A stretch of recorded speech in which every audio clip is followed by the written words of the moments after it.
Alors, Edine, quel sujet nous allons utiliser aujourd'hui? Alors, on a parlé précédemment des animaux domestiques. Aujourd'hui, on va parler des animaux sauvages. Ça, c'est intéressant. Ouais. Les animaux sauvages, alors locaux, hein, qu'est-ce que c'est? Donc, ça va être les hérissons, les renards, les oiseaux sauvages, donc les rapaces, les hiboux, par exemple. Les pigeons. Alors, les pigeons, il faut savoir que les pigeons des villes, ils ont un statut un petit peu mixte. Mix. Voilà, parce que à l'époque, ils étaient domestiqués. Et après, ils ont été remis dans la nature. Donc, en fait, ils sont entre le sauvage et le Je suis mixte. d'accord avec toi, mais tu as vu que dernièrement, on a interdit de les nourrir.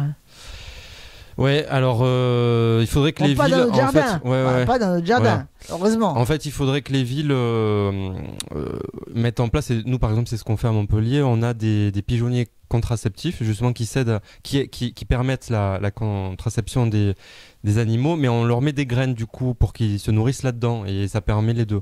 Et Alors, s'ils prennent trop de contraception, ah bah ils se parce reproduisent on ne plus. sait pas quelle dose ils vont prendre de Non mais contraception. là pour le coup là dans ces pigeonniers c'est les œufs après qui sont secoués pour Ah, éviter de voilà, se développer. voilà, Mais d'accord. ça existe. Non mais ça existe. Il y a des pigeonniers avec des graines contraceptives. Non mais ça existe. C'est nul. Je suis nulle. Mais non, tu as raison parce qu'en fait ça existe. Alors c'est pas très développé en France, mais j'ai eu une réunion avec une entreprise qui fait ça. Alors c'est surtout en Belgique, dans les Pays-Bas. Ils mettent des graines contraceptives. Mais en fait si tu veux, tu as une dose qui est donnée qui suffit à la colonie. Il y en a pas trop en fait. Et justement il y en a même limite pas assez parce que tu as des pigeons dominants. Bon enfin, on fera un épisode sur ça si tu veux. Et donc les animaux sauvages, voilà. Le problème c'est que mais souvent, eux aussi, ils ont besoin de soins. Donc, parce qu'ils vont soit être victimes de prédation ou se battre entre eux, soit les oiseaux, surtout, ils vont prendre une balle parfois et pas mourir, soit des accidents de la route ou des lignes, les oiseaux, lignes électriques, voilà. Et donc, les vétérinaires de ville, en général, ne les soignent pas. Donc, il y a vraiment un besoin d'avoir des centres de soins pour les animaux sauvages. Alors, aux alentours de Montpellier, on en a deux. On a la LPO qui est à Villeveyrac et on a Goupil Connexion, l'hôpital de la faune sauvage de Goupil Connexion qui est vers Ganges, La Roque, c'est à La Roque. Et moi, j'ai découvert justement Goupil en trouvant un pigeon blessé qui n'arrivait plus à voler. Et bon, mais si tu le laisses dans la rue, il va mourir. Hein, voilà. Soit un idiot, si on peut dire, va l'attaquer et le tuer, soit il va se faire attaquer par d'autres animaux. Enfin bon, et voilà. Et donc j'avais contacté la LPO, mais alors la LPO ils prennent les animaux sauvages, mais justement le pigeon de ville ils le prennent pas comme c'est un peu mixte. Et là, Goupil le prenait, donc je suis allé à Goupil. Et en fait je me suis rendu compte que si tu veux, il faut quand même 45 minutes pour y aller, plus 45 minutes pour revenir, donc ça fait 1 heure et demie. Alors moi je suis dans la protection animale, donc je le fais, mais je me suis fait quand même la réflexion que tout le monde va pas forcément faire 1 heure et demie pour amener un pigeon. Et puis aussi il faut avoir une voiture, ça prend du temps, il faut avoir le temps, voilà, l'argent aussi, enfin je veux dire l'essence maintenant ça coûte cher, hein, on le voit, donc tout le monde peut pas se le permettre. Donc c'est pour ça que nous à Montpellier j'avais travaillé avec Goupil pour essayer, c'était avant d'être élu ça, on avait essayé de convaincre les élus de l'époque de faire un centre sur Montpellier.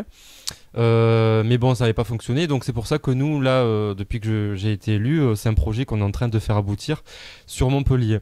Et ces centres, après, là, ça va être un peu particulier parce que c'est un centre qui va être financé par une collectivité.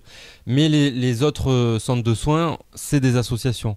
Et ces associations, ça repose sur des gens, ça repose sur du bénévolat, ça repose sur de l'argent dont ils ont besoin. Alors là, Goupil, c'est Marie-Pierre Puech, le docteur Marie-Pierre Puech. Il faudrait que je te la présente, qu'on l'invite même un jour. On va Elle est l'inviter. super, elle est super. Et donc elle est vétérinaire, c'est elle qui donne son temps, mais tous n'ont pas un vétérinaire à dispo pour ça. Marie-Pierre, c'est carrément elle qui a donné son propre terrain pour construire l'hôpital. Et elle bien, donne hein. de son argent, je sais pas combien elle y a mis, mais elle y a mis beaucoup. Et ils ont vraiment besoin de moyens financiers en fait pour les aider parce que il y a tellement d'animaux. Et justement, alors Marie-Pierre depuis 2008, ils ont soigné 22 000 animaux Tu te rends compte? C'est énorme. C'est énorme. Et ils font un travail qui est formidable. Il faut vraiment les aider. Donc d'ailleurs, on mettra les coordonnées et puis quelques images d'animaux qui ont été soignés par Marie-Pierre et tous ces bénévoles, hein, parce que c'est un travail de groupe. En l'invitant, on pourra mettre les images. Et on l'invitera aussi, effectivement. Voilà, essayer de voir un rendez-vous avec elle. Ouais. On pourra même aller la voir si tu veux dans son hôpital. Où? Dans son hôpital à La Roque. À La Roque. Ouais. Tu me disais que bon là on est dans la rubrique de la faune sauvage. Il y a aussi dans la faune sauvage des serpents. Ouais. Oui, effectivement. Il y a les serpents. Qui ne sont pas très aimés d'ailleurs. Voilà, c'est vrai, ça fait peur. Les serpents.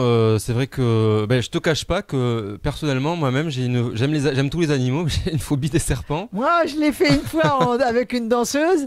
J'ai mis le serpent, le boa, autour de moi.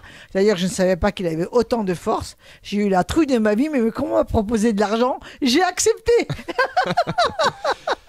Mais voilà, après les serpents, comme tous les animaux, c'est des êtres vivants qui méritent le respect et c'est pas parce qu'on nécessaires pour voilà, pour ils la ont leur terre. rôle dans l'écosystème et c'est pas parce qu'on a peur d'eux que il faut forcément les tuer, il faut les laisser vivre leur vie et voilà. Alors après, on va pas les caresser un serpent, mais il faut les respecter S'il comme tous pique les pas animaux. encore, on peut le caresser. S'il pique pas. Je te déconseille, si tu vois un serpent dans la nature, d'aller le caresser. Non. Je te le déconseille, mais bon, tu peux. Alors là, on va l'inviter, cette personne, parce Ouais. qu'elle est très intéressante. Donc le sujet prend fin. Mais est-ce que tu auras un dernier mot à dire? Non, mais on en rediscutera et on sujet n'est ira pas la fini. voir. Voilà. Le sujet n'est pas fini. Voilà. Donc À on le continuer. reprendra très rapidement. On vous dit au revoir. À bientôt.